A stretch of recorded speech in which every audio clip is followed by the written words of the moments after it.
What's up, Bucs fans? Happy Monday. It is AJ Turn Up with Bucs Report, the aftermath. I hope everybody's doing all right. Later on in the few minutes, we're going to have our boy Steve Slick, a.k.a. that cool British guy, will be joining us. We also have another guest coming in, Gage, at 10. So it's going to be a packed show tonight. I appreciate everybody who is out there. Welcome. And also, the Bucs rookie minicamp starts May the 12th through the 14th. So that's this Friday. So I'm really excited about that. We're going to see what these guys got.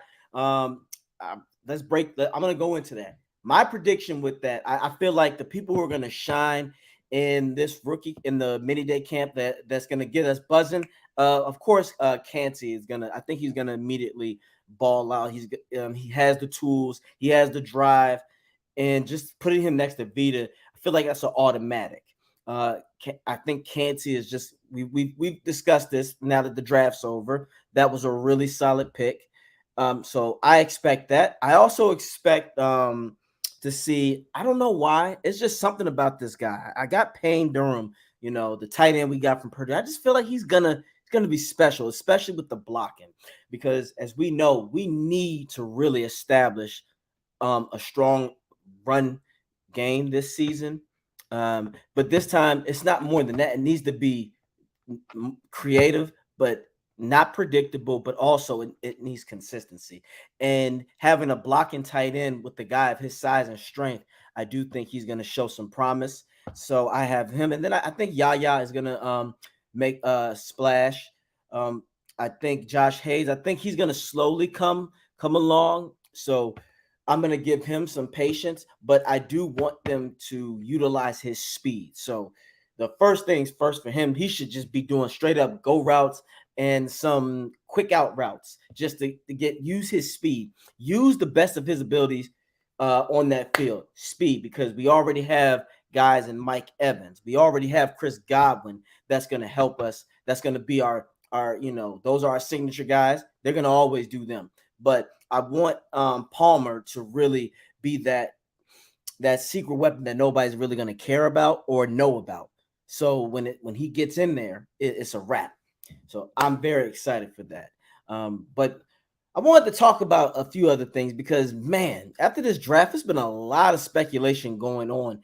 First of all, when it comes to the Buccaneers and this season, how about for you professional writers or bloggers out there or ESPN, whoever the hell, the Bucs, we're not worried about the next year's draft. We're not worried about 2024.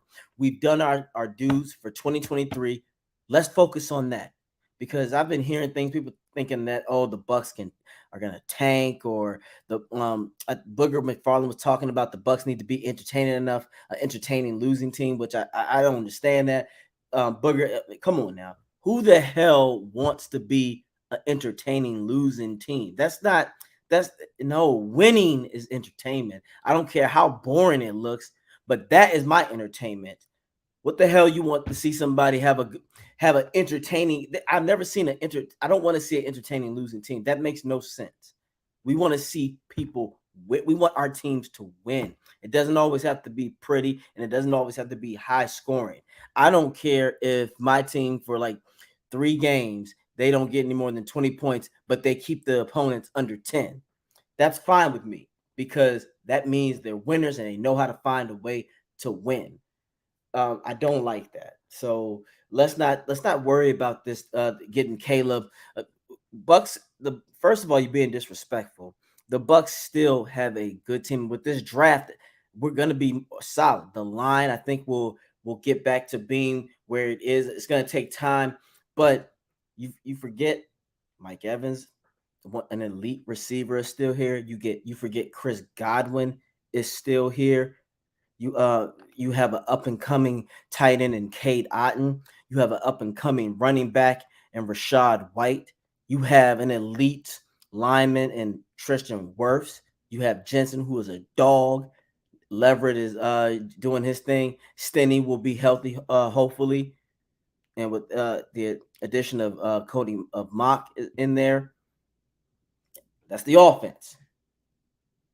Now let's go to the defensive side. Now, of course, we lost Shaq Barrett for a while, but he'll be back. And again, prayers to him and his family. Many blessings.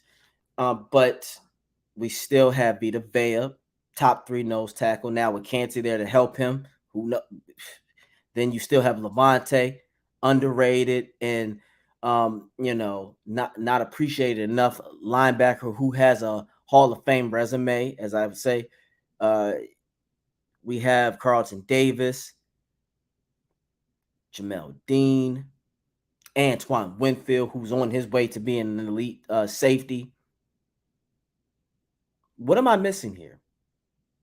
They're acting like that this Buccaneers team is just so. I get it, guys. Brady was the GOAT. We will always and forever be grateful and appreciative for Brady bringing another championship and hoisting the Lombardi Trophy in Tampa. But we got to stop. The media has got to stop this nonsense that because Brady is gone, that the Bucs are just way at the bottom. That's bullshit. I don't believe that. With this team that we have, all it takes, and let's be real, we love Brady, but last season, of course, Byron didn't help at all. I still think 60% of the blame was for him, but Brady wasn't himself either. Now, we can talk about the outside things, maybe, but even with all the other stuff, he wasn't mobile. The problem was that Brady, once a defense realized all we have to do is shut down the receivers long enough, and we know where Brady's going to be. The run game was predictable, all that stuff. So basically, coaching failed the Bucs last season. So let's hope that they learn from their mistakes. But with these players now, we got Canals, we got fresh ideas. The defense is going to be rejuvenated. I honestly think with with the addition of Baker or Trask, that this is a 10 to 11 win team. I do think that the Bucs are going to have a better season than last year because now all that drama and all that other bullshit is gone. Now the media is not going to pay attention to you anymore. And I'm talking to you, Buck players. You want them to bring some respect, keep the respect that they had for Brady. You want them to have that same respect for the Buccaneers in general. You shouldn't just allow one person to come in here and then bring all the respect and attention. And then when he leaves, everybody, they're going to be forgetting you. And that's okay for now, because this is what you guys are going to do. You're going to show them that, hey, we ain't rebuilding. We just had to reload the tools for a little bit. That's all. But we're going to be a threat. And I say that because the Bucs still have the best team in our division. Where are we going with the Falcons? Still are a question mark for the quarterback. Same for the Panthers. The Saints, bringing in Derek Carr is fine, but this ain't bringing in Lamar Jackson. We'll see. Y'all talking about Olive. I think Chris Olive is a good receiver, but we're not. Again, media gets a little too hung up on it. No, the Bucs still have the far better team, and they still have, as much as I give Bowles a lot of criticism, he still is he still can be very solid, especially as a defensive coordinator. So coaching, we still have it. We still have the best. The Bucs are gonna win this division. The Saints, they're Kamara with all that nonsense hanging over his head. I wouldn't be surprised if he's suspended at least half the season or not. And besides, let's be real, he's not the same anymore. He's not the same. He's not the same guy he used to be. He's not the same back. And their defense is getting worn down.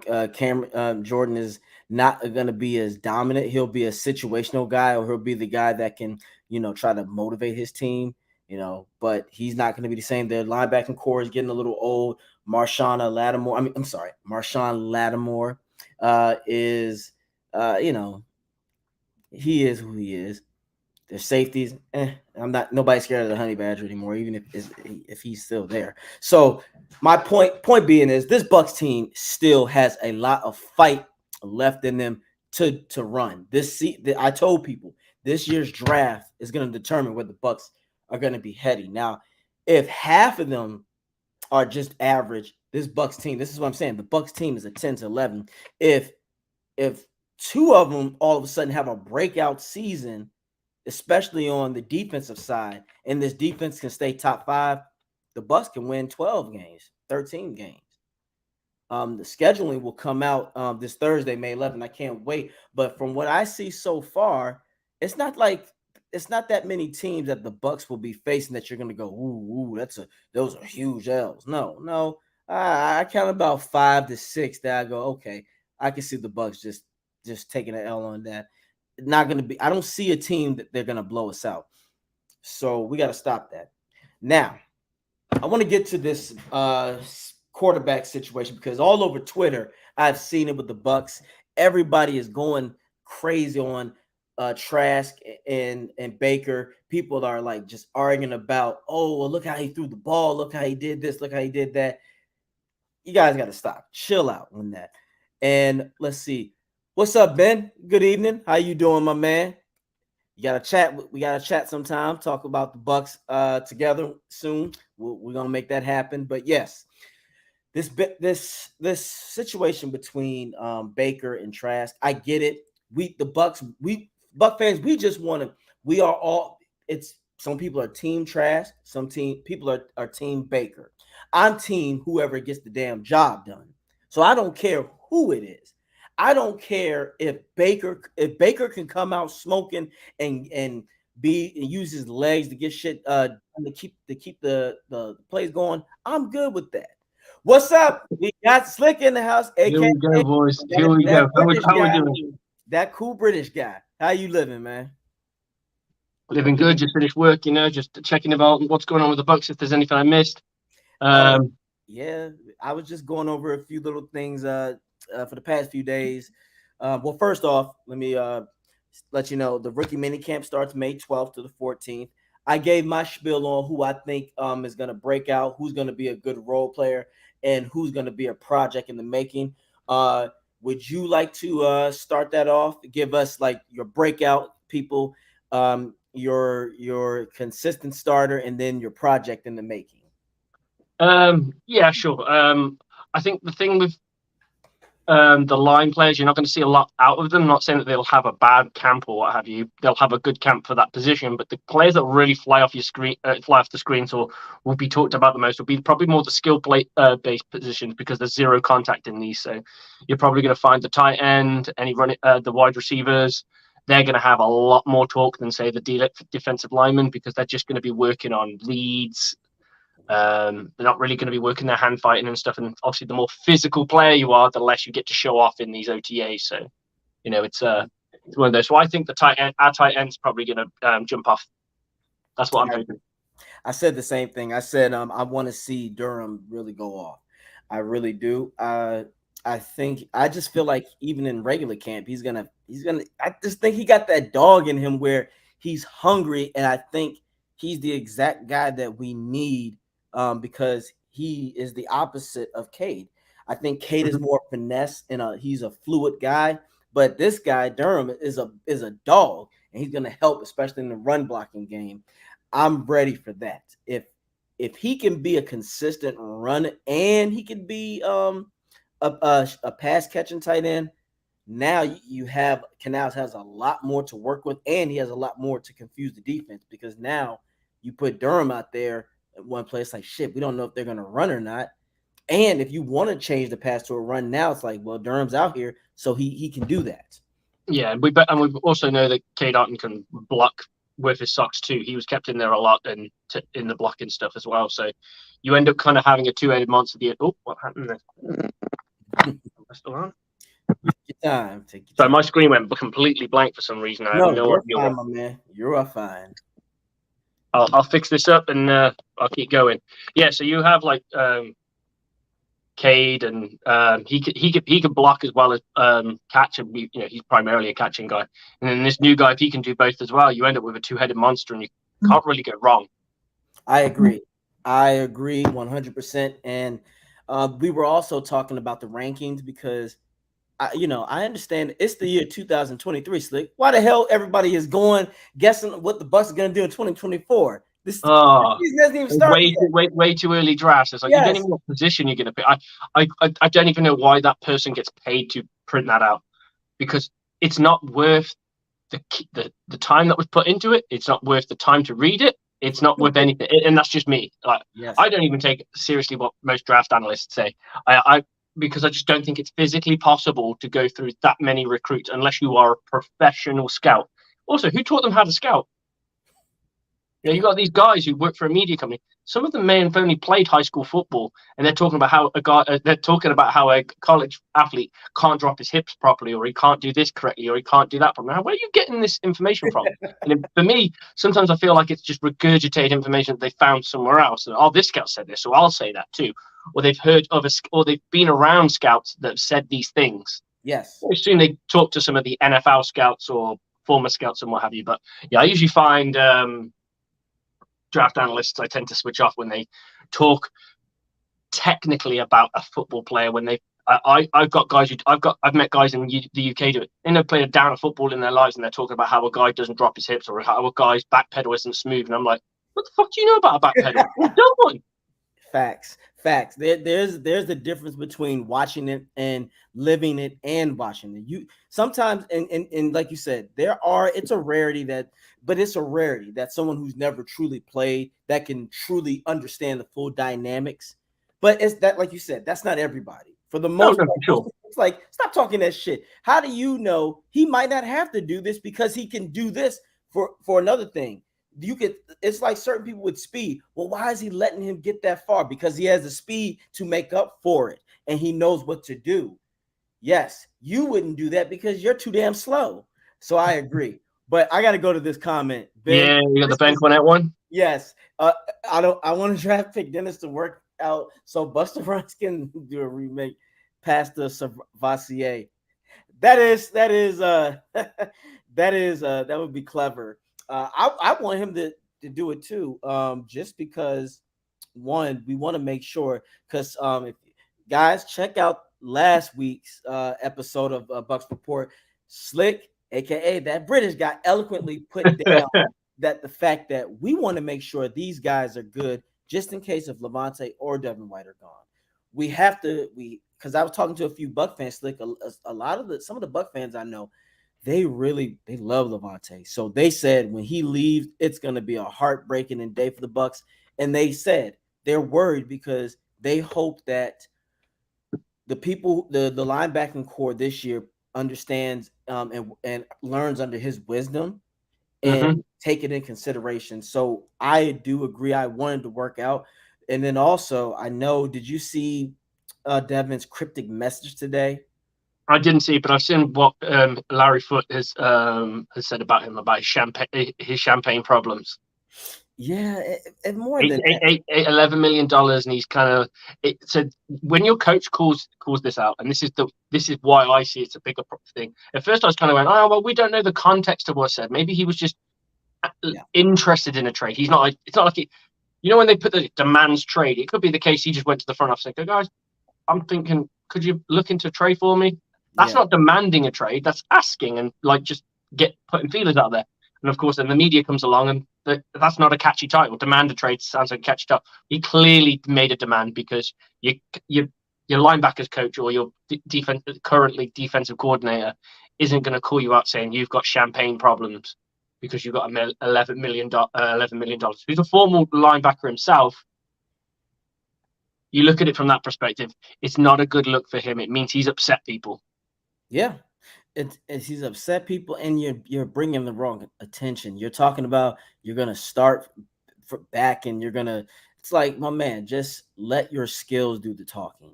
Then you can say all that shit you want. Remember, the season is you should be more of let me get myself in shape and right for the season to come up, and let me play with my brothers on the team so we can get this going. All that other shit, you don't owe the world an excuse. This is this frustrating about these young guys of this generation. They want it all now. Yes. They want the success because he's had that taste of the Super Bowl. So he's trying to jump on any team that who looks like they're going to have sustained success. And right now, with the roster that's loaded up at the Philadelphia Eagles, they're a sure bet to say for the next 5 years they've got a Super Bowl they've got a Super Bowl window Yes. for the next 5 years at least, Yes. within that time frame. Because obviously things have got to happen. They've got to make their draft picks and what have you. They could have crappy drafts. They could have great drafts. They could have whatever. They could just draft all of Georgia for the rest of their days. We don't know. Yes. I But agree. it does seem very much, and it seems Philadelphia is the team he wants to go to. And I don't know if that's because he's spoken to players and they've massaged his ego a little bit and said, "Oh yeah, we'd love to have you here," because you don't know what the teams can't talk to him, but players can talk on their behalf. Yeah. That's the way how you get around it. Yeah. Oh, Devon's really interested to come in here. Yeah, keep chatting him up. Keep chatting him up. Keep him interested. Tell him how much is he looking for? That kind of thing. They haven't asked him shit. They've asked somebody else on their behalf to ask him. So it kind of works out. It kind of works out quite smart Yeah. if you're going to do that way. And it seems Philadelphia is that team. So what did he do? What was his cryptic truth? I'm gonna read it now. It's the simple fact that he's doing the most. So let me read that shit because when I saw it, I just said, "Here we go again." It's almost like a what's the word I want to say? It's sort of like a deflection from a victim blaming thing again. It's let's see, what did he say this time? Oh, yeah. My story is simple. I fell. I got back up. I learned from my experience, and now I'm coming back for everything they said I wouldn't have. Which Okay. it's one of those things where it's like, okay, I hear you. What do you mean by you fell? Are you saying that I'm hoping that he is taking accountability and understanding that I need to just do what I need to do and play my game and actually play to my level and let my skills do the talking and not just me because you don't owe the world any explanation. You just handle your business. That's why I like Levante's where they really don't respond to shit during the season. It's No, Levante David shuts all his social media off. He shuts off everything. yeah, because he wants to be in the zone and he wants to focus.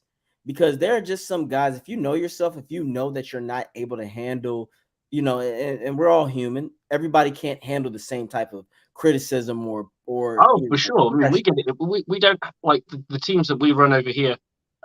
We have like a media not I'm saying media company, but there's the fans of the sport kind of built a fans page of just British American football, and they will rip players, coaches, teams apart.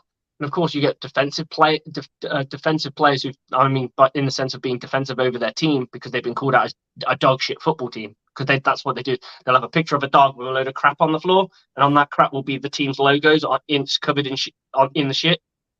Damn. And yeah, you got to swallow that. And, my old team's been on that featured quite often at one point. So Yeah. yeah, it's you see people reacting just to like that's really small time social media. Of course, these are people who are like firefighters. These are people who are working office jobs. It's not like their full focus is on this. It must be very difficult. I mean, I'd be honest. If I ever became an NFL defensive coordinator level at the college or NFL or pro level, I would just not bother with social media. You're right. Because And, I would rise. I can't help myself. I have to follow. yeah. And I know you would as well. Yeah. Oh, I'll do it either way because then once I would have a balance. I'm gonna talk my shit, especially to the ones for the ones who are making educated football criticisms. You can't. I leave that alone because I understand you're actually taking the time of studying. But for the ones who just says the dumbest shit, like, well, he's trash and this play would be better when I clearly know that this doesn't work for this player, then I'd go, yeah, too bad that doesn't work for someone who does this and that. And Ben says it perfectly. I like this, Ben, because you're the reason why Devin would get mad. In the past, I used to give out nicknames for certain Bucs players. I'm going to give one out now for Devin White. He's now known as Diva White. Yes, Yep. Diva White. And you know what, Ben? It's people. You know, I don't mind it. As for a professional player, I guess for me, I would give anything to be out there slick. So if I'm making the kind of money that he's making, first of all, you shouldn't let people get under your skin that much because what the hell are you gonna When do? you become, yeah, when you get out, when you're so outspoken like he is, it Yes, makes people think that they can outspeak to you like that. I mean, I've seen some, if you really look through some Scott, there's some really nasty, there's some nasty shit out there. Like that's the stuff I don't want to see. Someone's just picking apart my game film and said, "Oh, you did this wrong, you did that wrong, you did this wrong." Sometimes those people don't understand the scheme because yeah, just because someone says you're in a 4-3 and you run a cover two, that doesn't mean like I remember having an argument with someone about our safety. This is years ago, and I was explaining to them that they're like, "How do you know that he's got the deeps?" Because they're like, "Oh, he got busted coverage." How do you know that? How do you know that it was busted? He busted his coverage. Oh, because the guy went past me. How do you know he didn't have he reacted to someone else's busted coverage who didn't realize, let's say he's playbook savvy, and the guy who's playing who's supposed like, let's say they have a play, we do it on ours. We have one where the safety goes deep, and we have the one where the safety plays the flats. yep, All right, so roll cover free. yeah, You might have called where the safety plays the flats, and the corner goes deep. The corner doesn't realize that he's got the deep, and he thinks he's got the flats. That safety reacts quicker because he's the one seeing it a bit further back because he would start a bit further back anyway. And then he reacts to it, and everyone's, "Oh, well, he just busted the coverage." I said, "No, he didn't. I can't say he hasn't. I'm saying you don't know that." And in this case, we were talking cover two, and they're like, I said, "You've never seen a cover two ran with two deep corners?" Because they're like, cover two isn't too. It doesn't have cornerbacks dropping into deep coverage. I went, in cover in one high, you do. hmm I said, I don't know what rudimentary football you are watching, but every football team has various people drop into those two spots because that's how you disguise shit. If traditionally, yeah, Tampa two safeties, boom. But then you can have a safety in a corner. You can have two safeties. You can have two corners. There's hmm so many ways, and you mix it up because nobody knows what you're going to do because you're going to make it look like cover three. You're going to make it look like cover four. Right. You want to confuse your opponents because if you're too predictable like we were, then they can easily adjust. If they know how to adjust to your shit faster than you, then you're in trouble. That's how busted coverages in defense happen because now, oh shit, I thought we were set up to stop this, but they changed it to that. So you are absolutely correct. But Ben, shout to Ben. Yeah, These players have Diva White is a good one. yes, I've Diva gone Davina. Divas, that's a good one because and again, these athletes don't realize you're giving us ammo when you respond. Because now when you do it out of a place of emotion, you're not doing it from logic. Your ego, I tell people this, when your ego starts doing the talking for you, you're in trouble because your ego isn't always going to be the logical person. The ego is just to try to have the last word. And that's what Devin is doing sometimes. It's like, my man, you're doing this and then you get mad when people they're literally just going by what you're saying. You'll say one thing because he's the kind of guy where he'll tell you something, not even realizing what he said is incorrect. Then he go, "Oh yeah, so that's why you got burnt on that because you didn't do this." And now he's all mad and he goes to cryptic. Well, people think they know me, and it's like it's not that. So I don't think people think they know. People always. This is what happens. Someone does something, and we yeah, all, as fans, media, all the people in between, we see something, and we all try and pick it apart to the point of, well, we want to understand why. That's what the biggest question on anything, like in your yeah, entire life. You break up with your girlfriend, you have a divorce. The first thing you need to understand, if you ever want to make things right, or I'm not saying right, or get better at whatever's going on, you have to understand why it happened. So people are just trying to understand why he's doing things. So they'll go, "Oh, this is my theory on why he's doing this, and this is my theory on why he's done it." And they could all be wrong, and they yep, could all be right. But that's the point. That's what gets me and you discussing. We discuss why the Buccaneers lost, or why the Buccaneers won, or why the Buccaneers drafted this guy. You know, why is the biggest question of all is we always ask why. yep. Because if you can understand why, you can understand so much. That's right. And I hope that he understands why we're doing this. Shit. It's You, like, damn it. Like, we're not asking for it. He can come on the show and explain himself. I'm I absolutely would fine with love, that. I would love to talk football with Devin because again, it's like Devin as a person, we don't know you, we really don't. I always like to give people respect because outside of your profession, I don't know who you are. For all I know, you could be the greatest person, For all we know, like Ryan Jensen gives me that vibe where if you talk to him on the streets, like if you saw him at a bar, you saw him at a mall, he would shake your hand and keep it going, and it would be polite. I get those vibes from him. I Yeah. like I get that vibe. But again, we just want to know why. Like I said, Devin, we want to know why. We don't Why do you want to understand. leave? Yeah, why would you want to What's the leave? problem? Is it the fact that the Buccaneers not giving you the money now and they're letting you play through the fifth year, which is kind of normal. That tends to happen to quite a lot of players. And that fifth year option is just to extend it. You might get extended, and the Buccaneers are fucking strapped for cash, so they could pay you, but then they can't bring all these nice pieces for you to work with, and then you end up being a really highly paid player on a dog shit team, and Yes. nobody wants that. No. I would personally, the whole Tom Brady money would take less money and what have you. That is the right way because, and I know you talk like some of these people have never had this kind of money and what have you, and obviously Tom Brady's family wasn't exactly hard up. It's not like he came from like the dirt or anything, but there's a certain amount of money to be made, and plus his sponsorship packages must have been insane. Yes. He probably made double. He probably made as much as he made in season in his sponsorship stuff. So anyway, the Yeah. way I would look at it is, yeah, I don't mind. I'd rather. It's like when you see players getting upset that they didn't get drafted earlier. Like fuck it. The best place to be is top second round, bottom of the first, top of the second. Reason being, because the money that you're going to get, okay, you won't get paid a shit ton of money for the first 4 years of your career because the early first round picks really get the bigger dollar. But if you nail those first 4 years, you can go to a powerhouse team. You could go to the Chiefs and be a linebacker for the Chiefs. Perfect. You're set up for success. You're set up for Super Bowls. You're set up for playoffs and longevity of being in the media and everything, all the good shit that comes with it. Sponsorship, Marketing. Yes. marketing, all of it. It's just made for you. You become best buddies with fucking Patrick Mahomes. Your life is probably fucking set, especially if you play a Exactly. skill position that he needs, like a Yeah. wide receiver, and you're happy to take a little bit less money when contract time comes. Yes.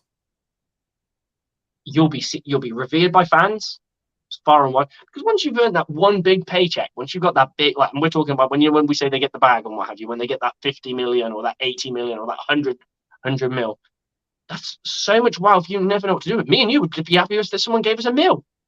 Yes. I could do so much with that. Yes. Sure can. Oh, agree. And you nailed it. Knowing the right people, but winning is the biggest currency for you football players out there because the more you win, the more people pay attention to you. The more you pay attention, if you have a great, charming personality, like, or if you're entertained, like your Gronks, people like shit like that. The media, people will go, okay, who is this guy? Your agent can get you a deal with, you know, a credit union or Navy Federal Credit Nike, Union. you get your own shoe, that You get your that own. kind of thing. You can. It's when you win and you're cooperative, like you said. That is why Brady was the way he was, and you build a camaraderie with your team. They want you. They want to play for you because they see, man, this guy is doing all this, and he's not even getting that kind of dollars. If you look at it, it's always usually most of the time the top dollar people are the assholes that bring down teams because now we can't afford to bring in other guys to help you, and it doesn't work Mm-hmm. out. And then you're getting frustrated. Then you become Aaron a Rodgers is a prime example of that. right, and well, because of his personality, Aaron Rodgers is an asshole and he's a dickhead. So and it shows, like you said, when Devontae left. Now it's like, wow, you see Mm-hmm. what happens when you don't when you're not a team person. I agree. That's Look at why. Patrick Mahomes. He signed a deal that at the time was lucrative and what have you. It's worth no, it's not worth it's not worth no, it's not worth nothing, but it's not the highest paid thing. Yet he is on paper the best quarterback in the National Football League right now. No one can discredit that. You Yep. can't win two Super Bowls and been around the AFC championships for so fucking Yep. long that you're not that guy. And there are people being paid more than him. Mm-hmm. And you just got to go, well, you know what? When I get my contract then this is how people don't understand how money goes up. It's like every time a franchise quarterback gets paid, that becomes like the bar, right? And then the Right. next franchise. So when Patrick Mahomes comes to his next contract or whatever, because they'll rework some stuff at some point. Yeah. He'll be the highest paid quarterback again, providing his play stays to par. When Tua, if he sorts out his issues, which I doubt, I personally don't see that happening. But the next guy who signs the big deal, his will be like there was a thing. Did you know at one point one of the highest selling paid quarterbacks was Kirk Cousins? Yes. You like that guy. Yes. Yeah, And because need for position. Because like people would turn around and go, "Oh, Kirk Cousins is trash," and they're rightfully. yeah. What were Minnesota going to do? Because I love this whole thing. Like, oh, well, they could just draft somebody. Oh, yeah, because drafting some people could. We've been drafting quarterbacks for how long, and how many we drafted have been any good? Like we have kept. Yeah. It's And some teams never ever get one. Like, yeah. You don't put again, people. The draft is a game of guessing. So are you willing to guess? And what if you get it wrong? Now you done set your franchise sometimes 3 to 5 years back.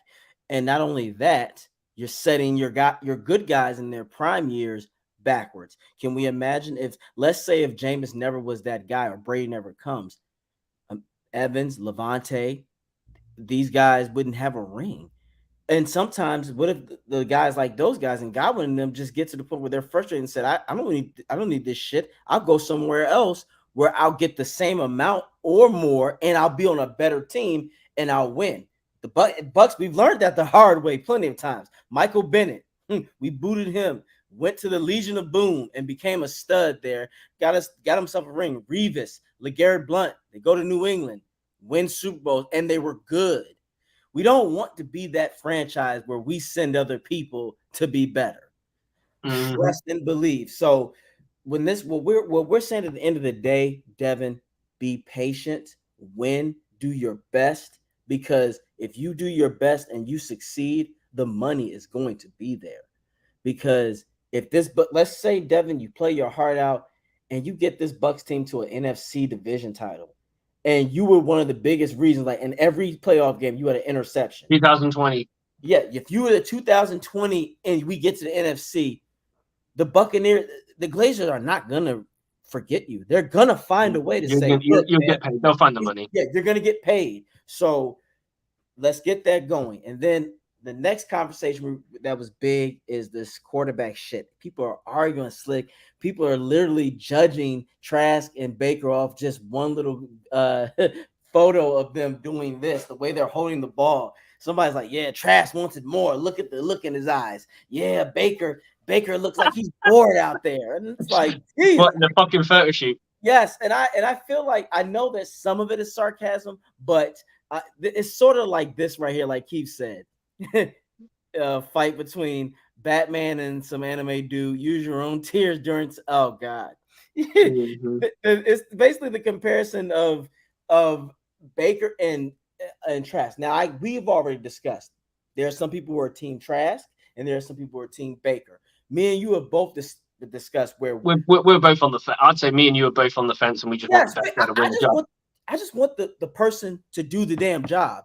If it has to be Baker and he gets us to an NFC title and the Bucs are a 13-win team and he throws for 4,000 yards and 30 touchdowns and only 10 picks, shit. Baker, we're paying him. We're paying him. We're paying him. If Devin doesn't matter how well he'd have to hope that Wirfs and Winfield play poorly for one of them to get dropped, for him to get his, because right now the quarterback is obviously the most valuable. Exactly. Look, put it this way: if Baker just gave those numbers that I just stated, and we get to the NFC title, Devin bye. He's gonna be, and let's say if the linebacker core is average. The problem is you won't get to see much more of it, because if you've got him and Levante playing, they're gonna have to try and blood in these guys. I think they will. I honestly think they will, because if anything, stuff like this, oh man, let's say if two of those guys come to just be average, now you help Levante and you give Levante room to actually rest. He doesn't have to be out there as much. Like, let's say if Yaya is so good at rushing the passer and Servassier is so good at being at just a good coverage guy. Now Levante can be that guy where you can rest him, and when it's deep later on down in the season or playoff time, now you got Levante, a fresh Levante. Yeah. He's not battling injuries. Oh man, this is why I say this for Devin. It's like, my man, you better pray that you have this Fred Warner godlike season, because if these linebackers are very serviceable and they have not only if they're not average, Nate, and they have above average moments, woo, Devin. Let's see if Philly really loves you next season. Okay, wait. We got a guest in the house. We got a guest in the house. Let's Do you want bring me to him bring him in. in? And you do the introduction, or do you want me to? Which You way can do you do want the to intro. The British guy, you do it so well. You do it so do? well. Okay. Let's bring him in. From You Buck That on YouTube, our boy Gage. Gage, how are you doing, bro? I'm doing great, man. It's a pleasure to be on, and I'm ready to talk some football because we had a hell of a weekend. Is that right? What was your weekend like? I guess it was 2 weeks ago with the draft and undrafted free agents, man. It's been wild. I've been wanting to talk about this, so it's pretty excited to be on. Yeah. What was your favorite two draft picks? Draft picks. At first I was like, I'm not sure if I heard of this guy. Probably Kansi, the first round pick from Pittsburgh. This guy is a little shorter. He was compared to Aaron Donald. He's a little shorter than him, so I think it's a little bit unfair comparison. But with this guy's speed and versatility in the interior defense, I think he could be a very, very good pick with a lot of potential. And my second one, there's a lot of them.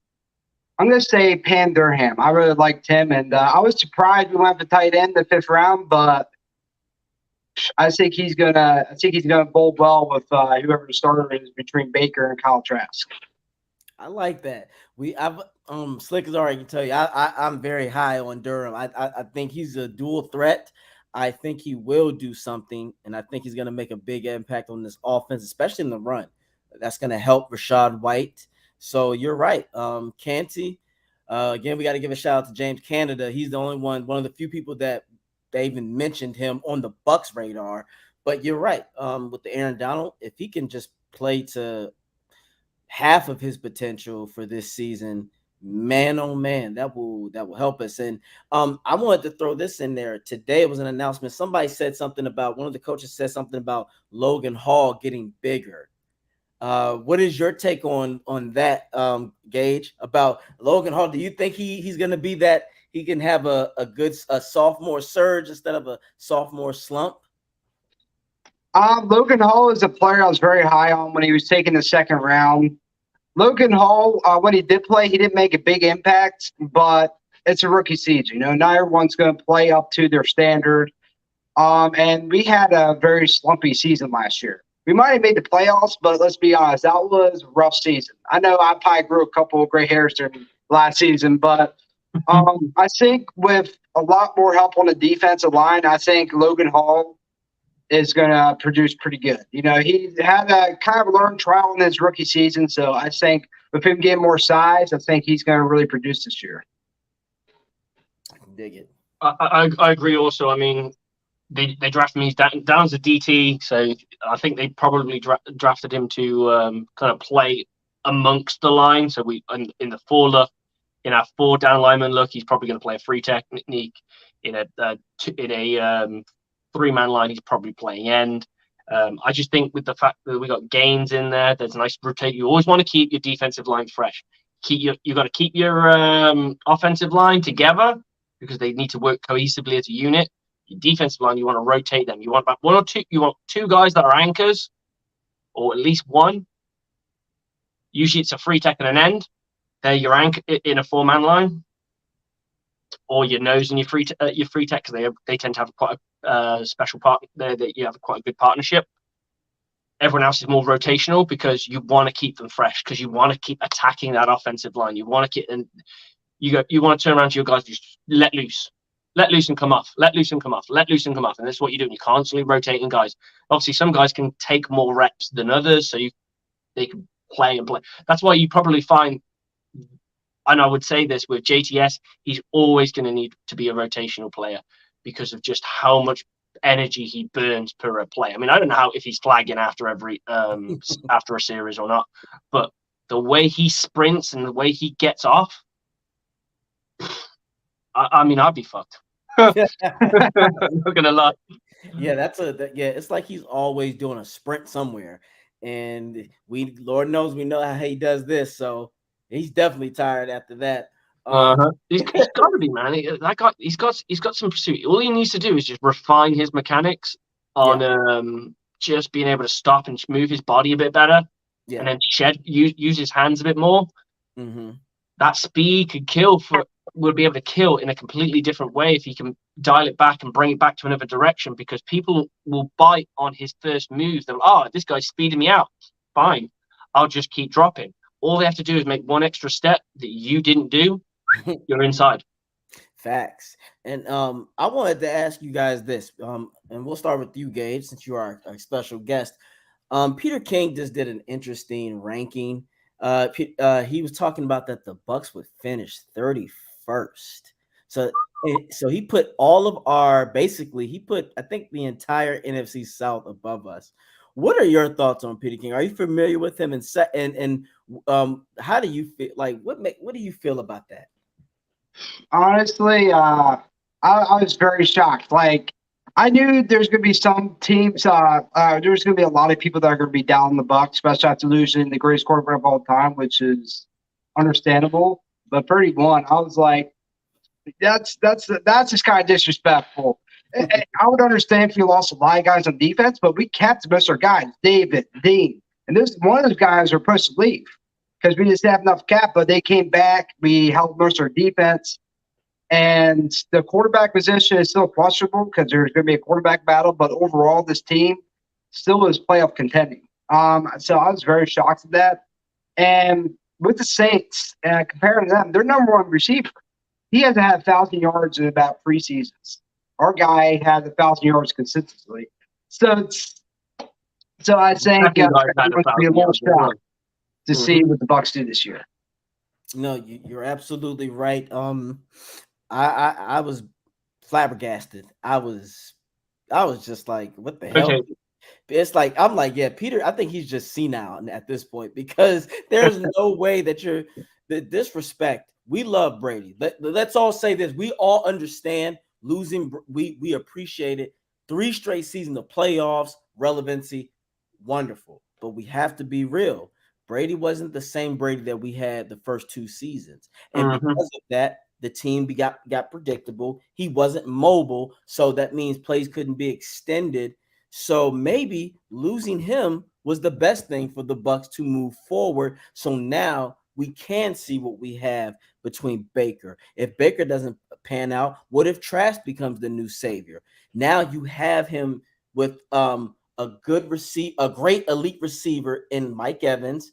Then you still have a relatively young Chris Godwin, who's still on the rise. Now you have Cade Otton, Durham. You have the line that's going to be back. I think that will get there.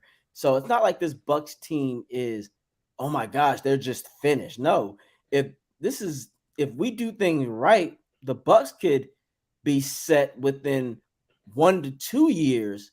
If Trask pans out, 1 to 2 years to go back on a Super Bowl run. We didn't rebuild, we retooled. There's a difference. So I just think, Peter, I was like, you crazy. The Saints, the Bucs should be at 14 or 13, in my opinion, because we're still better than a lot of NFC teams. And if it ain't like the NFC is stacked. There's 2 teams I can name right now that are better than the Bucs, and that's the Eagles and that's the 49ers. Everybody else in the NFC is fair game. The Eagles hurts my heart because I'm not a big fan of the Eagles. So I was like, damn, those little bastards. Pretty much. And just put my 2 cents worth in here, guys. Does Peter King think we can't beat the Chicago Bears? Because that's who we're up against. At home, in Ray J, he thinks we can't beat them. He also thinks that we can't beat the Tennessee Titans, who haven't got a fucking direction anymore. And what's the one thing that the Tampa Bay Buccaneers are always good at on defense? Stopping the run. What's the only thing that their offense can do? Run football. That's 2 wins, in my opinion, straight up. Let's say I'm going to be kind and say we're going to be meh team. So I'm going to give us a split on our divisional opponents. So that's 5 wins. Let's go to our aways. He really thinks we're not going to beat Green Bay Packers without Aaron Rodgers. He has that much faith in a quarterback that's played, 2 or 3 games of his entire career. Yep. Practically a rookie. He also believes that we're not going to beat the Texans. Seriously? Yeah, they're not. Yeah. No, nothing against them. I'm just like I get it. We're talking this up. We're now at 7 wins, boys. Yep. Who else we got? The Indianapolis Colts. They don't think we're going to beat the Indianapolis Colts. Okay. And Richardson is he's a project quarterback, so the Colts are. When you put this all together, how can we if we finish that position? I would say heads are going to roll. Right, somebody's getting fired. Yeah, somebody's getting It's got to be, because there are very, very winnable games within this. When I'm looking at okay, the Lions I have respect for. I believe they're beatable, but I also believe they can beat us at the same time. And like I said, I just wanted to be fair with our divisional rivals. Let's just split them in half, because it's the easiest way to split hairs there. We got San Francisco, we got the Bills, the Vikings. You never know what you're going to get with the Vikings. They can be up and down. They're like a heartbeat. Yep. And remember, you can have the greatest game out, and everyone's like, "Oh my God, they have come to play. They are probably going to be a Super Bowl contender." And then the next game, they're like, "This game is straight up trash." And look, history shows that. Look at what we did. Isn't that the team that we started our win streak on, the Super Bowl run? We started playing the Vikings, and everybody thought, "Oh, the Vikings could be a problem," and they really weren't a problem. We dominated. So I'm gonna go with the W for that one. So that's 8 wins. Go ahead. Oh no, that puts us at 9.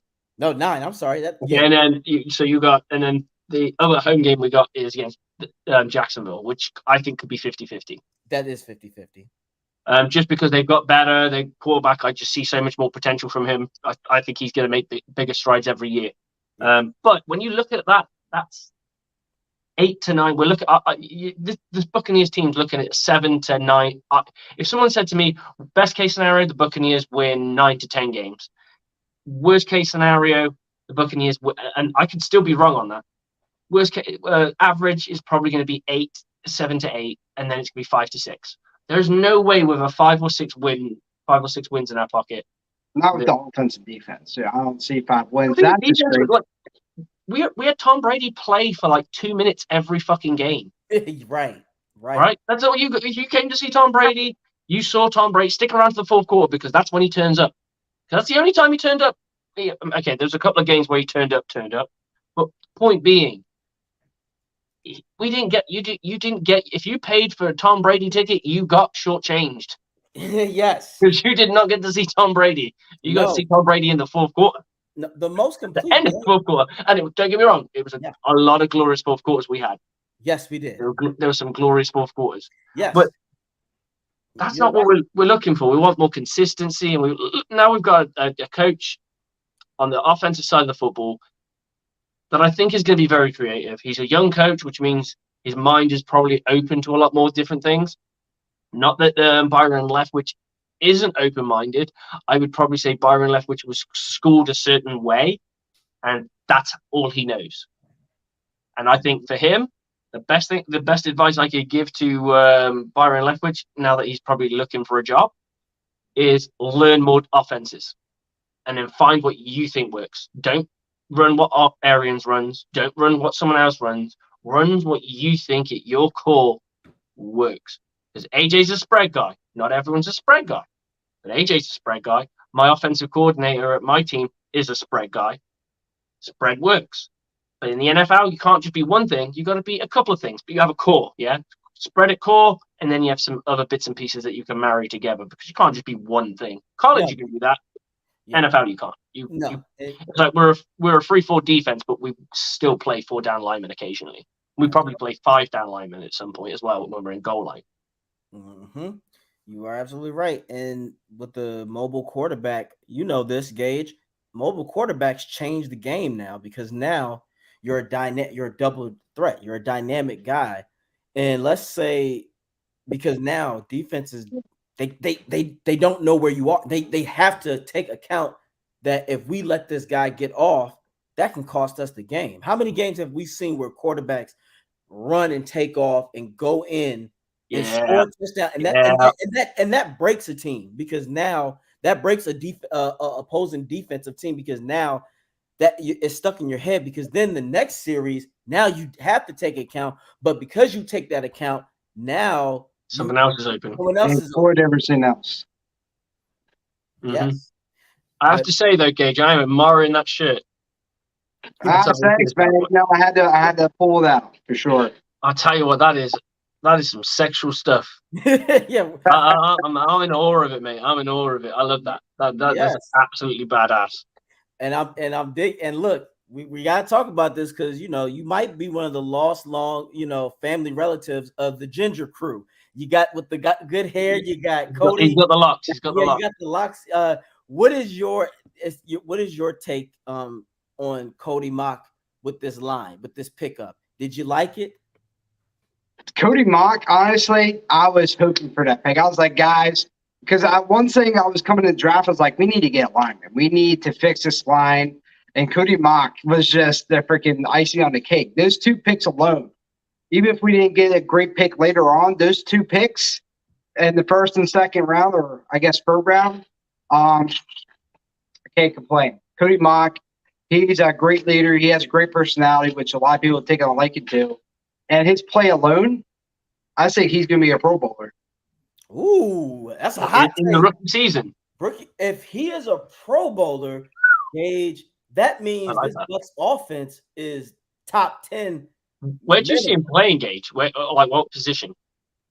The Bucs had said they're going to switch him to guard, so he'll play guard. But with his size and how big he is, it is a hot take to do in the rookie season. The Pro Bowl might not come this season, but next season.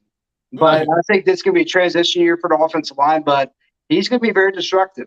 I think he's going to pancake a couple of people. They're not going to want to mess with him. Ooh, so is he? Now this is a bold question. Is he the second coming of Ali Marpet? That's tough. Ali Marpet was just a very special player. I think could be close to that, but I think he's going to have his own style, and Jason Light. There might always be sexy picks, but he's really good at getting guys in small schools and building them up to be an all-pro guard and offensive lineman, period. So I'm really excited. One thing I learned from watching the way he drafts and the way he does things is he makes watching the Senior Bowl, or at least reading about the postseason bowls, those kind of like what you call them, like the all-star bowls that they do, like the NFL, the NFL LPA bowl, the Senior Bowl, and what have you. He makes them worth reading about, because it's not about the game. It's more about like the practices that they talk about, that they have these practices where you'll have like Ali Marpet was one of these guys who no one rated him, but I mean, he went second overall. I don't think he would have dropped too further. I think he might have maybe been a third, maybe a low end second. But point being was he was going up against all these D1 division level 1 schools like Ohio State pass rushers, or Georgia pass rushers, or Alabama pass rushers, and holding his own. So they're looking at, hang on, this guy might just, we might just have to go for this guy. And they've done that every year or so. Every year, really. I mean, I'll have to look that up just to be sure. But Ali Marpet, who else we got from a small school? We got Alex Kappa, Luke Getke, and now Cody. I'm sure there's someone else in there, a few other guys in there somewhere. But he's always been that, I like my small school guys because they've got something to prove.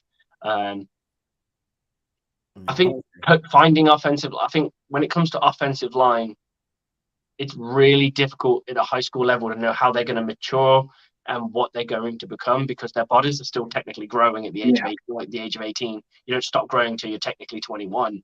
And I'm talking about actual growth, not building muscle. You don't actually stop growing until you're 21. So it's really difficult to know if a guy's going to keep getting bigger in his frame, or that's it. He's stunted his growth and he's done. Some people stop when they're in their they're 15, and that's it. They're done. They'll gain muscle mass, but that's all they can do. But height and what have you, and the bigger you are in height, the more muscle you can come on without moving is clunky. That's why big boys who gain muscle are super fucking heavy. That's why Mike Evans is surprisingly heavy. If you were to look him up versus other wide receivers, he's quite heavy for a wide receiver, even though he's not a stacked dude at all. Like, you look at him, he's not yoked at all in comparison to some wide receivers. His muscles aren't bursting. And that's because he has such a big frame to put muscle on, which means square inches. We're talking square inches, square centimeters here. There's more square centimeters for those biceps. There's more square centimeters for those quads. There's more square centimeters for those calves. Yep. The whole body can just get bigger. So you get to work with a bigger frame. And I think sometimes when you get guys in college, you just don't know what you're going to get from a growth, from their natural growth. Agreed. And how much they can stack onto it. And then coaching's a big thing. You might have an offense. I wouldn't be surprised if there's an offensive line coaches that do really well in small schools. Why they're not being pinched? Mm-hmm. No, you got a point. Jason Light basically is that guy who looks at that girl with potential. Nobody sees how she is, but he didn't see until the braces come off, she's going to be hot. Exactly. Well, yeah, exactly. Or, you know what? Because she lacks the certain confidence. That's why she has all those layers of clothes on. That's why she wears sweats. Now, when she gets with me, she's gonna take it off, and then you're gonna see. That is why I like Jason Light. And I'm gonna marry her before anyone else can get a shot. Exactly. And now, wow! Next thing you know, she went from 100 followers to 10K with overnight. And Jason Light makes that happen. The biggest thing is Jason analyzes, but he also believes because he takes risk. It takes risk. Oh, that it's a calculated risk for sure. It's a calculated risk, and he does that, and it pans out. But that's why I asked about the Ali Marpet. I think for a lot of Bucs fans, we're looking for that next Ali Marpet because he was so sensational. That was a potential Hall of Famer if he would have kept going the level he was at.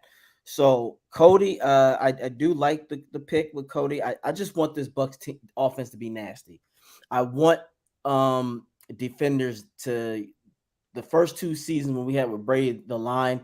You put your hands on Brady, it was a fist fight, or it took forever to get to him. You had to be a nasty defense to get to Brady, and now I want to see this offense nasty again. Not only that.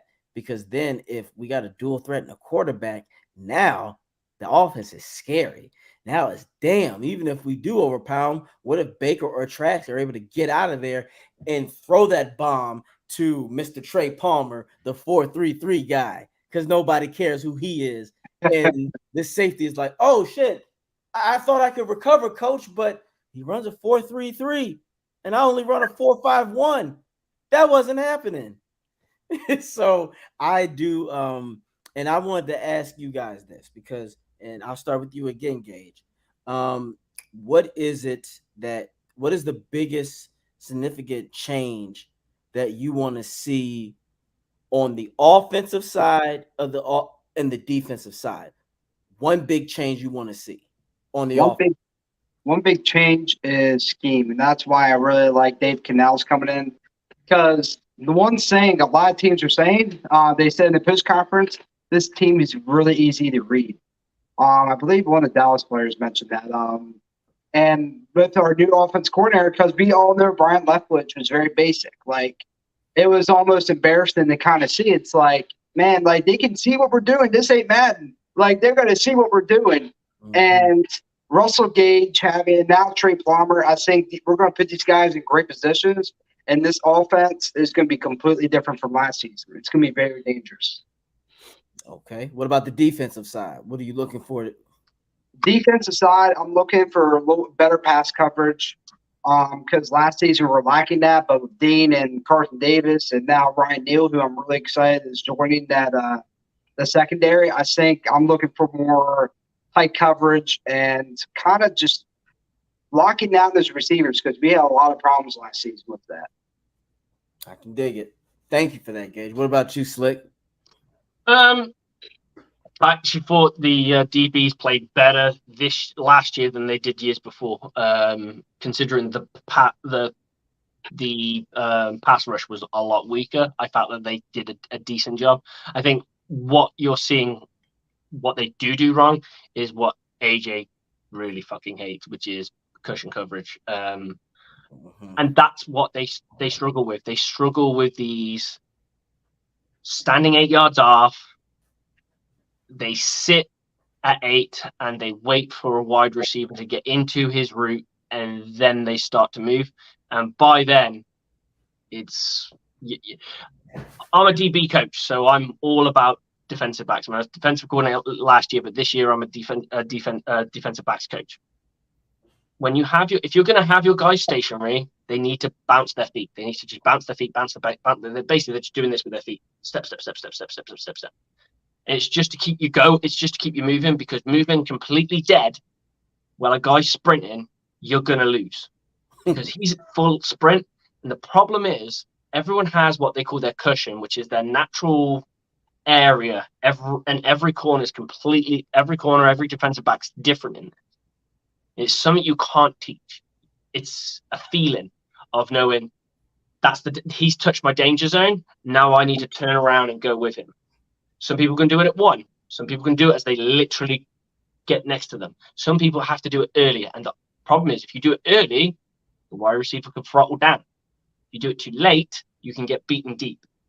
It's a thing you can't truly teach. You can give like a guidance, but they have to work out what that is. When you're standing still, that cushion doesn't exist because you're not moving, right? It's a completely different equation. You can bite on the first move so easily, because if you do, it's done.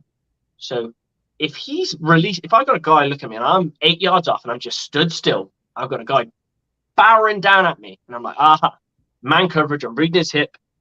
All that's happening is his hip is getting close. I'd say if I'm really reading his hip, I'm going to read the logo on his hip. So on the pants. So he's going to have the Vikings logo, whatever. Yeah, that's coming at me. It's getting bigger. It's not moving. It's staying still, but it's getting bigger. It's coming closer to me. He's running deep. So I'm going to fucking hit my back pedal as hard as I can, and I'm going to bail. What does he do? No, he flips inside and catches a fucking ball on me because I've created separation. Because I'm scared of getting beaten deep, because I'm stood fucking still. When your feet are moving, you feel more confident in being able to go with him because you're already moving. You have to time it perfectly to a point where if he's going deep, that you can go, okay, yeah, I've got him. It's not a problem. But if he breaks in or out, you're screwed because you've already gone. He's going deep. And what's the biggest? I would say, I'll be honest, what's the biggest saying in football for a DB? Don't get beat deep. No posts, no seams, no goes. So it's easy for you to just throttle up and just drive away from him, bail away from him. Because if he catches it underneath, okay, so what? They get a new set of downs. But the thing is, they keep doing it and they keep doing it and they keep doing it. And this is why you saw teams move up the field on us. But once we got when the field started to condense a little bit more, that's when they stopped playing that coverage. So it was usually around about the 40 where it's going to be field goal or just under field goal. Then they would come down and they would play a bit more honest. And when you do that, then they were a bit more comfortable and they could lock people down and they could make these plays. The biggest problem with our defensive backs is we don't take away the ball. Now, there's a reason for that. If you play man coverage, you get incompletions. You play zone coverage, you get picks. One reason why? Does anyone know? Well, when you play zone, that's what you're playing for. You're playing for the You're looking at the quarterback and you're reading the football. You don't care about the wide receiver. Your peripheral vision's on the wide receiver. You're looking at what route he's running, but you're protecting your area or you're moving to where the quarterback's looking. Yep. You're not. If a wide receiver is running an out route and the quarterback's looking. So I'll give you a slot receiver. He runs 5 yards and he runs out. I'm backpedaling. I'm probably about 8, and I see that the quarterback's looking at the seams next to me. Yep. I'm not fucking worried about the guy running out route.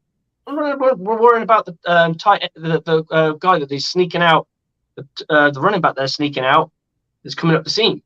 I'll take him out instead, and I'll snag that ball. That's the difference. You're looking at what the quarterback's doing. And in man, you are looking what the wide receiver's doing, which means you don't get to look at where the ball's being thrown, which means you're probably stopping him from catching the ball, but you're not generating as many turnovers. That's why you rely on your safeties. And if you look at the Buccaneers, safeties tend to get the most picks in our scheme, just because they're reading quarterbacks. Mm-hmm. They're backpedaling and they're going to where the ball is. That's right. But your guys underneath, they're just following. Mm-hmm. And you will never ever. It's like when people turn around and say, "Oh, we don't get a lot of interceptions." We don't, and it's a shame. But it's part of the scheme. In a man scheme, you're always going to get that. And we're good at man. That's the thing. Mm-hmm. What about offense? What are you looking for in offense? That was a great way you broke down the defense. Everybody know I hate cushion. I hate this shit. I hate it, guys. I hate cushion. Only person I need is go to sleep. That's all. On offense, I just like I think one of the things that the Buccaneers did wrong and why they're so predictable is probably they use the same routes in a lot of different plays. So you'll have, like, let's say they have 30 different passing plays, but you might find that 10 of those plays will have a deep route. Yeah. And they're all at the same splits. So the splits between the wide receivers are the same. So you'll be like, okay, well, they're in this split, he's running deep. They're in this split, he's running in. And I think that's the problem. It's the beauty of if I was writing my own offensive playbook, because obviously I've never written one myself, if I were to write one, it would be designed that every single play looked identical, like from the setup. Yeah, you see it and you're like, okay, but they'll run completely different shit every single time. Mm-hmm. But on paper, it will look the pre-snap will look exactly the same. I may throw some motion in there to play with things and what have you. I do like a bit of RPOs because it allows you to be more fluid in what you want to do. It does, however, rely on a very good, smart quarterback. Mm-hmm. I like that. No, that's excellent. Fred could be very, very lethal. Nah, I get it. Yeah, and those are all. Thank you. Those were all great. Everybody, defense. Mine is simple. Jam, because that's going to get the line back in the front seven to get to that quarterback. Every quarterback is not going to be Mahomes or Josh Allen, where they can make us pay. The rest of the average Joes, I want them on the flow. I want them eating the damn the grass, or I want them to dead the play where when they panic, they run, and then we get them that way. I just want to see somebody accidentally run into Vita. Not much. I just want to see a quarterback accidentally run into him and he drops the ball, or he just says, hell with it. I have a wife and child at home. That's just what I want. I want him.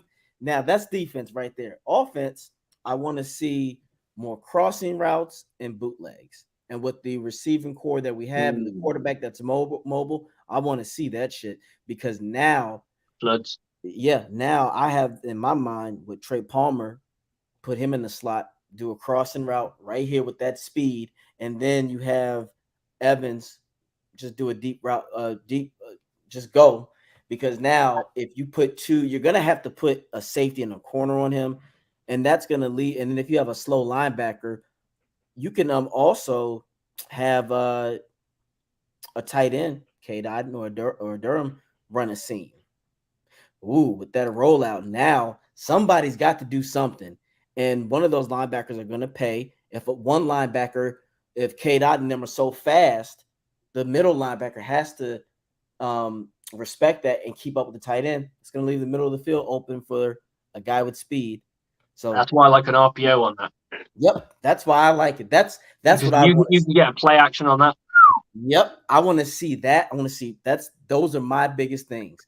Or I want to see bootlegs, because we got a mobile quarterback. And then all else fails, if he sees that, let's say a defense gets dumb and they're so scared of that, they drop back in major coverage. And now Baker goes, oh, shit, that's 7 to 8 yards right there. And I only had to run 3 yards for the first down. Baker Baker got a little bit of will, so Baker might be able to run 15 yards because they back up so much because they're scared of that.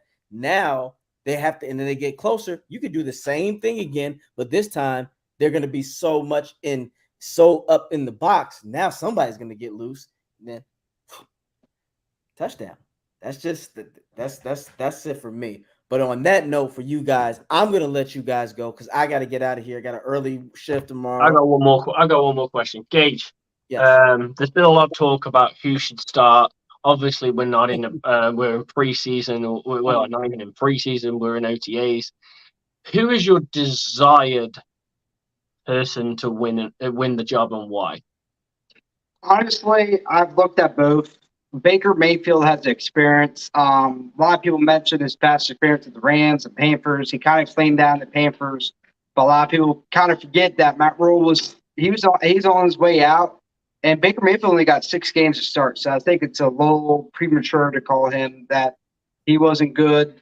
The Rams, when he was in a good system, Thursday night he was there for 2 days, and when he was just rolling out, doing his thing, and had one of the biggest comebacks, I would have to say, in NFL history. Kyle Trask, I definitely think it's going to be a competition. Kyle Trask has a resume, spent 2 years under the greatest quarterback of all time, had a decent season in college. But if we're looking at both of them, I got to go Baker Mayfield. Baker Mayfield is very mobile. He did something in Cleveland that no quarterback has done in almost 30 years, and he made Cleveland Browns competitive. Because if you look back, Cleveland was known for a team that when quarterbacks went there, they're basically done. They're usually gone in like 2 to 3 years. And Baker Mayfield, he's at least able to make them competitive. And you could say they brought a lot of talent in, which they did. But you look at the season before Baker was drafted, they won 1 game. And when Baker came in, he got them at least 7 wins. So Baker Mayfield, when he's against the wall, that's when he plays his best football. So I think Baker, especially being a mobile quarterback, I think in this offense, I think he's going to win, and I think he's going to surprise a lot of people this season. Well, me and Slick, we've talked about this. I hear you, Gage. I just want somebody to get the damn job done. If it's Baker, cool. That just means Jason Light is going to have budgeting. He's going to have his due. But because if Baker more than likely has a good season, that means Wirfs has done his job. That means Winfield and the defense has done his job. So it's going to be a lot of people saying, hey, I need this money. Because let's say if they move Wirfs to left tackle and he allows 1 sack the entire season and anything else happened, it was Baker's fault. At that point, Gage, that's going to be a man. And mind you, he dominated both positions. Wirfs is looking at being the highest paid offensive tackle of the history of the NFL. How do you go along with paying Baker? Somebody's gonna have to take a pay cut. And I think I just want to reiterate: it's not just about who you think should have the job. Who do you want to have the job? Let's say if you could have like the ideal world that either of them would be great. Right, because right now they've both got question marks on them, right? Yeah. It's more of a question is like, who would you want to win? Like in your heart of hearts, who do you want to win the job? Not breaking it down or anything like that. I have to go Baker. I love his energy. Cool. Teammates love him. He just has that. I feel like he has that inner dog in him. You know, like you look at him.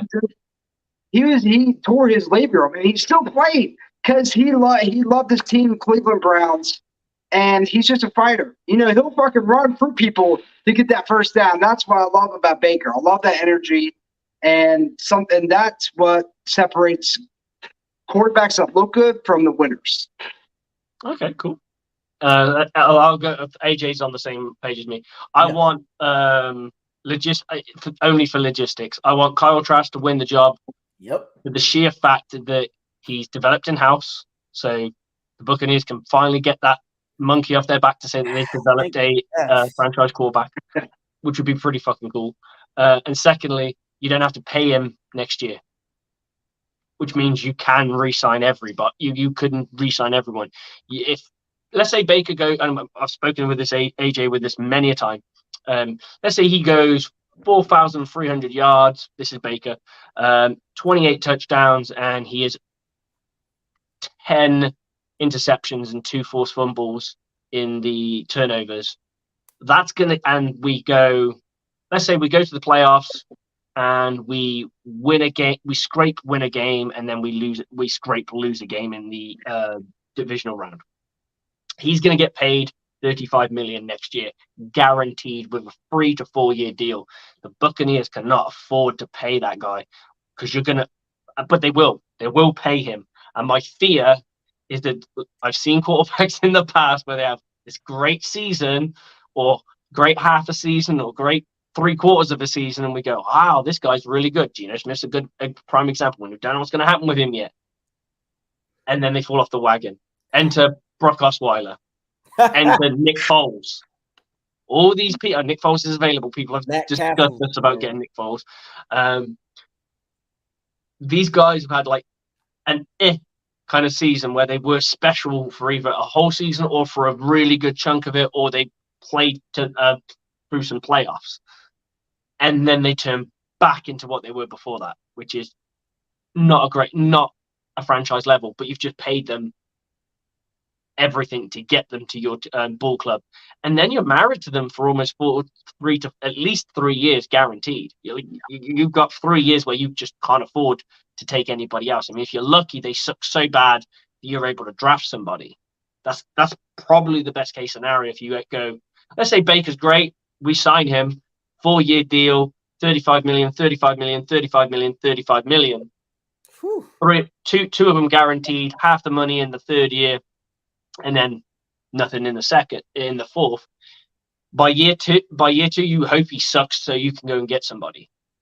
That's the problem. And I hope it doesn't happen, but that's why I'm Trask. I'm Team Trask for the sheer fact. I mean, I don't want if Baker's better than him, I'll take Baker because I want to win football games. But I want Kyle Trask to win because it just helps this Buccaneer team financially. It helps this Buccaneers team we can develop quarterback for a change. It also kind of solidifies Jason Light in a lot of ways that he brought this draft pick in that everyone was like, oh, they're just drafting a guy. And a lot of people saying if he doesn't play or he doesn't get involved, it's almost like a wasted 2nd round pick because you could have picked somebody else that could have actually helped the team. Yeah, this guy hasn't really set foot on starting grass, really, has he? So you've got a guy going into his 3rd year. I look at it like this, Gage, and then let's say he does. If Trask is successful, and we know Evans is the year to look at him. Right, Evans isn't old, but you have to get to a point where you want to draft someone else that could possibly. You want to keep the weapons going for a quarterback like that, so he gives you the better chance of being successful. So Trask does that, and like Slick said, he's cheap. So at that point, you can afford to get somebody else that's a weapon that can, help. You ain't signing nobody. You ain't signing nobody in next year if Baker's great. If Baker's great, you are lucky to get. I'd say out of the 3 guys that we currently have, there'll be 4 guys now. Then if you add Baker's name into that, they're all guys who will be looking at big paychecks. And somebody's got to get paid. Somebody's got to get paid. Someone's not going to get paid. Yeah, someone's not going to get paid. And who do you say goodbye to? Because then, let's say you got to keep Baker because if you are right and he is the dude, then you're set for a franchise quarterback. But if you're not, it can set you back for 3 years. Right. And what if Baker looks like he's the dude because Wirfs and the rest of the squad? That's another thing, Gage, take in consideration. What if Trask is able to win more games because he's Trask? And what if Baker is just like Slick says, scenario? Baker gets all this money, but what if Wirfs and them go down?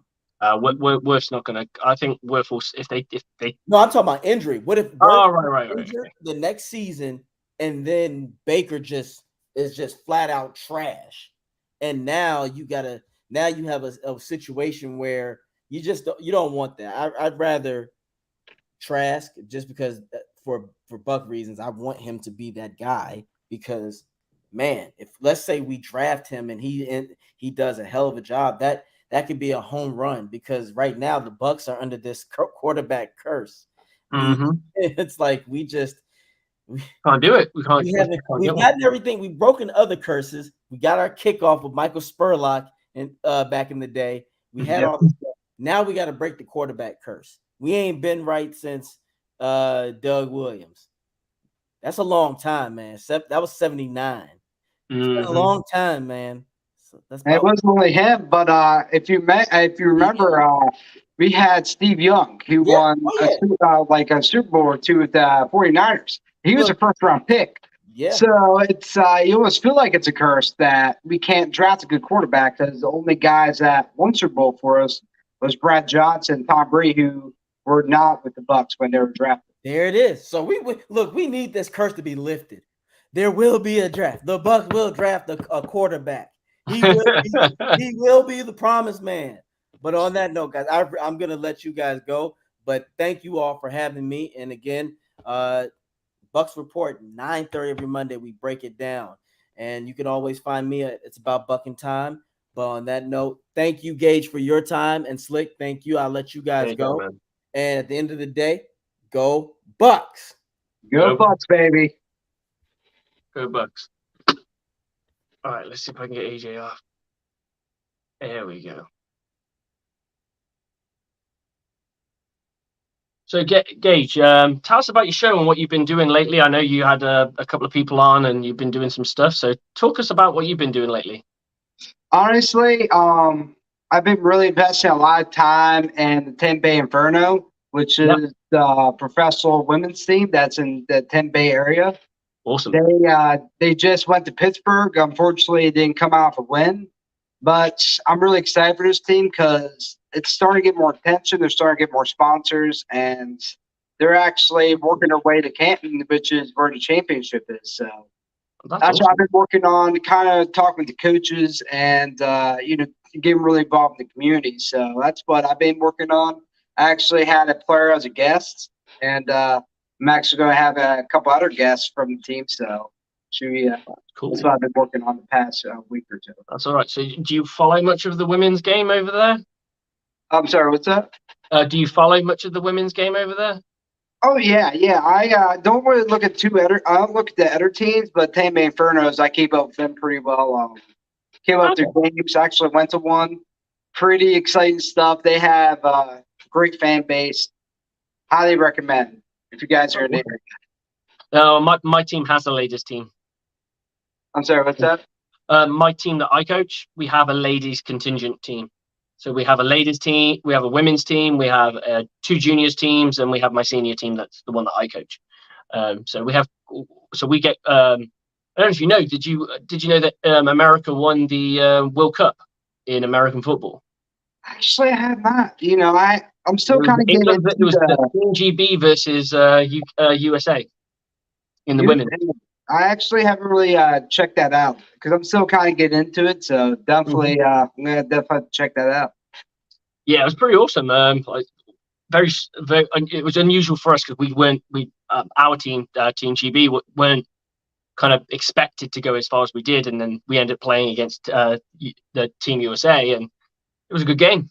Very interesting. So, the reason I'm asking is because obviously you're following a team, so that I would assume that they're all trying to get into Team USA because that's like their prefaces almost. Yeah, I haven't really looked at that, but they kind of have their own league, which is the WFA. Mm-hmm. That's cool. Basically, so that's been around, I believe, since like the early 2000s, so about like 20 years or so it's been around. Okay, that's cool. Yeah, so you've been to a game? I'm sorry, what's that? You've been to one of their games? They won their opener, and then so they're 1-1 because they lost this past week. But they kind of go by rankings. So luckily, we got a couple other top teams we're facing. So it's still looking pretty promising. Oh, that's cool. And that's done during the NFL offseason, or? Actually, that is currently happening right now. Usually, it starts around like late May. Usually, when the season starts. And it'll probably finish just before the NFL season starts, then I'd imagine. Yeah, they usually, because the championship is in July, so usually it's for like a month, almost 2 months. Okay, fair enough. My team will we'll have our first game this week, but this league has already started up. But we'll have our first game against Chester on Sunday, so we've got to get ready for that. It's an away trip for us, so Exciting stuff. New team for me, so a whole new team and a whole bunch of new people. So hopefully get a chance to get a W on the board and be celebrating on here for sure. Oh, definitely, and it's kind of cool to get involved in different stuff because it's just different vibe. As a Buccaneers fan, you kind of have to take a break sometimes. You're like, man, I need to look at just get involved in different communities, and it's just it's amazing. I'm glad you're enjoying it, man. Anyway, I gotta go, and I know you've got your own stuff to do as well. So tell us where we can find you, and a little bit more about your next project that you've got coming out. Well, you can find me on YouTube at You Buck That. Currently, I am looking at having some of the coaches from the 10 Bay Infernos coming on, and I got a couple other surprises. And yeah, check it out, and I hope you buck that. Awesome, man. Much appreciated for coming on. And if you ever need me to come on, I coach, so I can always chop up some coach talk. So you let me know, brother. We can always collaborate again. Oh, definitely. It's always a pleasure to come in here because especially when you're breaking down stuff. Like I agreed 100% what you're saying about the D-backs. Because one thing Tony Dungy's philosophy was not having his players sink all the time, just automatically doing that, having that instinctual. Because it takes more than sometimes it takes more than sinking and even skill. It's just automatic. Yeah, absolutely. Defensive backs has been I played defensive back and then I got old. So my wife kept on saying, you need to start just you love football, just go and coach or something. Just stop getting injured. It's not like I had bad injuries. I just complained a lot when I'd wake up the next day. My leg hurts, my arm hurts, my ribs hurt. And that's the only part I don't miss. That's the only part. Like I honestly, I watch our guys practice all the time, and apparently I've been told that there's a bet on me to play one of the games this season. Apparently there's been some money put down and they're all trying to figure out which game I'm the one that I'm gonna end up showing up in. And I've said, oh no, I'm retired, I'm done. But I've been saying that for 5 years, and for 5 years I've been coaching, and 5 years I've played. So I've been doing the Brett Favre. I just come out from retirement for one game, and I think it's just like kind of reaffirm if I've still got it, and that's why I thought, I'll go and play for a higher division, so the competition's higher, the play level is higher. So I was like, yeah, they're gonna be way better than me. So like, it's not. They wouldn't even want me even if I did put my hand up. But apparently there's a bet going on. My defensive backs have put a bet on which game I might appear in. So I'm hoping none, but I'm more than willing to answer the call. So especially when you have that drive, it's like, man, I want to play football. That's why I kind of got involved in podcasts, because after high school, I didn't really get, I wasn't going to go to college to play football, so. It's always nice to get involved. And if you don't play, then doing like podcasts and kind of get involved in different ways, it's amazing. I'm glad you're enjoying it, man. And thank you for coming on. It's always a pleasure having you and chopping it up about book chat. So thanks again, brother, and I'll see you soon. Yeah, I'll see you soon, man. And have a great night, man. It's always nice talking Bucs with you. All right, man. I'll catch you soon. Catch you soon, brother. Okay, that is the end of the show, guys. Much appreciated for everyone coming on, and just to rep my team a little bit, to give them a little bit of love. We got new uniforms, so they've been coming out, and look at these bad boys.